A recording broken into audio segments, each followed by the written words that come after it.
সম্মানিত সুধী, আসসালামু আলাইকুম। আমি আপনাদের সামনে আজ যেই বিষয়টি নিয়ে আলোচনা করব সেই বিষয়টি হচ্ছে বাজার দর।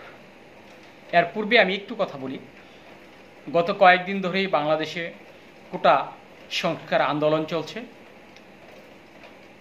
এই আন্দোলনের সুযোগে আমাদের বাংলাদেশি কিছু অসাধু ব্যবসায়ী তারা বিশেষ একটি ফায়দা লুটার জন্য বেশ তৎপর হয়ে পড়েছেন। তার মধ্যে সবচেয়ে বেশি যেই জিনিসটা সেটা হলো, যেই সব ব্যবসায়ীরা রয়েছেন সেটা হলো সবজি এবং নিত্যপণ্য। নিত্যপণ্যের মধ্যে রয়েছে আপনার পেঁয়াজ, রসুন, আদা সহ মশলা,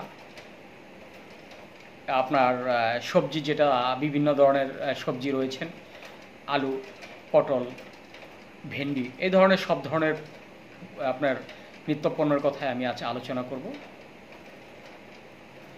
আমি গত 3 দিন ধরেই কাঁচা বাজারের উপর একটি রিপোর্ট করার জন্য আমি বিভিন্ন ঢাকা এবং গাজীপুরের বিভিন্ন যেগুলা কাঁচা বাজার রয়েছে সেই বাজারগুলোতে আমি গিয়েছি।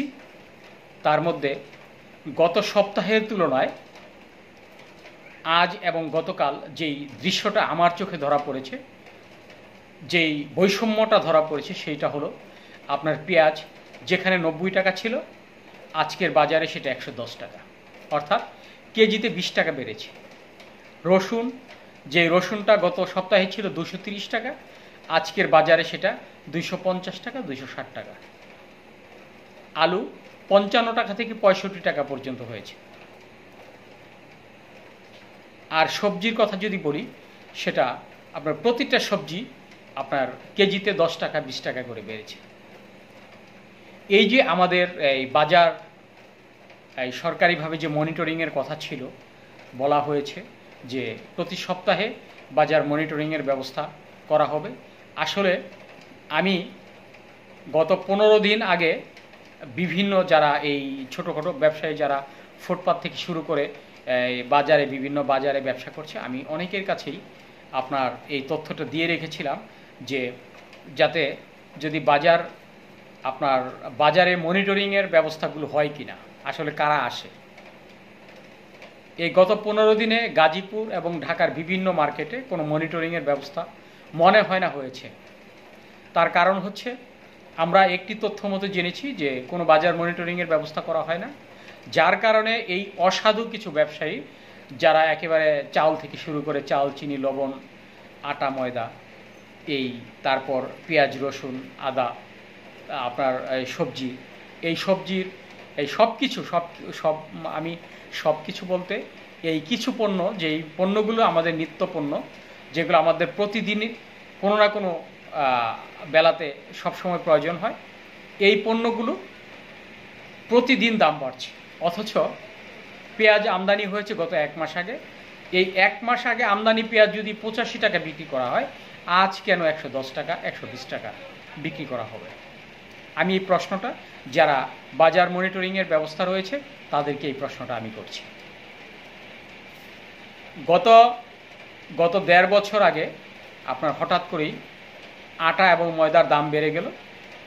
আমরা যখন এই বাজার মনিটরিংয়ে, অর্থাৎ আমরা যখন রিপোর্টের জন্য আটা এবং ময়দার মার্কেটগুলোতে গেলাম, তখন দেখলাম যে তখন 60-65 টাকা কেজি আটা ছিল তখনকার পাইকারি, যেটা সর্বোচ্চ দাম। কিন্তু এখন যেই আটাটা 40 টাকা কেজি বিক্রি করা হচ্ছে, এই 40 টাকা আটা দিয়ে যদি ময়দাটা মনে করি আমরা 60 টাকা কিনা, এই 60 টাকা তখন ছিল 80 টাকা 85 টাকা ময়দা। এই ময়দা দিয়ে যখন রুটি তৈরি করা হয়, তখন হঠাৎ করেই আপনার ব্রেড থেকে শুরু করে বাটার বান, এই ধরনের ক্রিম রোল, অর্থাৎ বিস্কিটের দামটা হঠাৎ করেই বেড়ে গেল। অর্থাৎ যেই বাটার বানটা 10 টাকা ছিল সেটা 15 টাকা, যেটা 15 টাকা ছিল এটা 20 টাকা, যেটা ব্রেড ছিল 20 টাকা সেটা 30 টাকা, এরকম করে প্রতিটা পণ্যে, অর্থাৎ প্রতিটা ব্রেড যেটা আটা এবং ময়দার সাথে সম্পর্ক রয়েছে, এই সব পণ্যগুলো হঠাৎ করেই এই কাঁচামালের উপর নির্ভর করে দামটা বেড়ে গেল।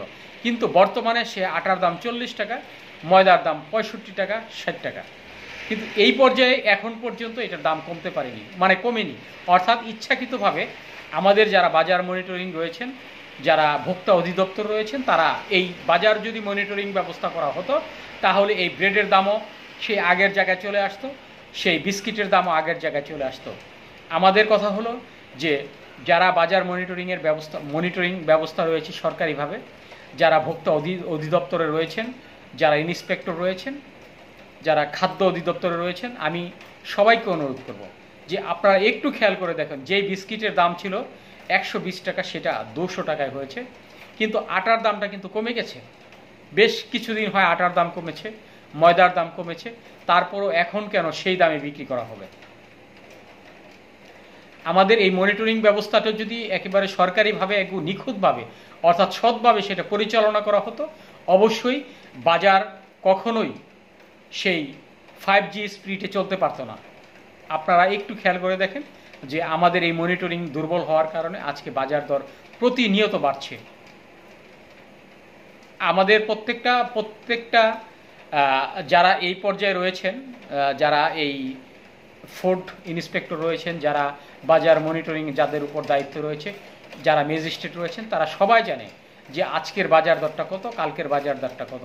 আমাদের ইন্ডিয়া থেকে পেঁয়াজ কত টাকা কিনা হলো এবং বাংলাদেশ সেটা ক্যারিং খরচ সহ কত টাকা বিক্রি হবে, এবং আদা কত করে কিনা এবং সেটা বিক্রি কত। অথচ আমরা সেই ব্যবস্থাটাকে আমরা কোনো তোয়াক্কাই করছি না। আমাদের এই যে যারা ব্যবসায়ী রয়েছেন, যারা এই অসাধু ব্যবসায়ী রয়েছেন, তারা যারা একদিনেই কোটিপতি হতে চান, তারা প্রতিদিন প্রতিটা পণ্যর দাম ইচ্ছা মতো বাড়িয়ে তারা বিক্রি করছে। এতে সাধারণ মানুষ, যারা একেবারে স্বল্প আয়ের মানুষ রয়েছে, তারা একেবারে বাজারে গেলে যেন তাদের আপনার মাথা খারাপ হয়ে যাওয়ার মতো একটি অবস্থা হয়েছে যে কি কিনবে। 500 টাকা দিয়ে বাজারে গেলে দেখা যায় যে 2টা পণ্য কেনার পরে আর তার পকেটে টাকা থাকে না। আর যারা দুর্নীতিবাজ রয়েছেন তাদের তো কথাই নেই, তাদের তো টাকার কোনো অভাব নেই। তাদের আদার দাম যদি 5000 টাকা কেজিও হয় তাদের সমস্যা কি? আমি অনুরোধ করব যারা মনিটরিং ব্যবস্থায় রয়েছেন, যারা বাজার মনিটরিং করছেন, তাদেরকে অনুরোধ করব আপনারা এই আটা এবং ময়দা সম্পর্কিত যতগুলো আপনার বিস্কিট রয়েছেন, আপনারা একটু খেয়াল করে দেখেন এই প্রতিদিন কেন সেই দামে গত 2 বছর আগে যেই দাম ছিল এই দামে কেন এখনও তারা হঠাৎ করে দাম বাড়িয়ে আবার কেন ওই দামে বিক্রি করবে। আমি সকলকে অনুরোধ করছি, আপনারা আশা করি আমার এই বক্তব্য শুনে বিভ্রান্তি হবেন না। আপনারা একটু চিন্তা করে দেখুন আমি যে কথাটা বলেছি এটা কতটা সত্য। আপনারা প্রয়োজন বোধে প্রতিটা মানুষ এই বাজার মনিটরিং করে দেখেন। আপনারা সাধারণভাবে যারা রয়েছেন তারা একটু খেয়াল করে দেখেন আজকে বাজার দরের কী অবস্থা। একমাত্র আমাদের সরকারিভাবে বাজার মনিটরিং ব্যবস্থা দুর্বল হওয়ার কারণে আজ এই অবস্থা। ধন্যবাদ সবাইকে। আসসালামু আলাইকুম।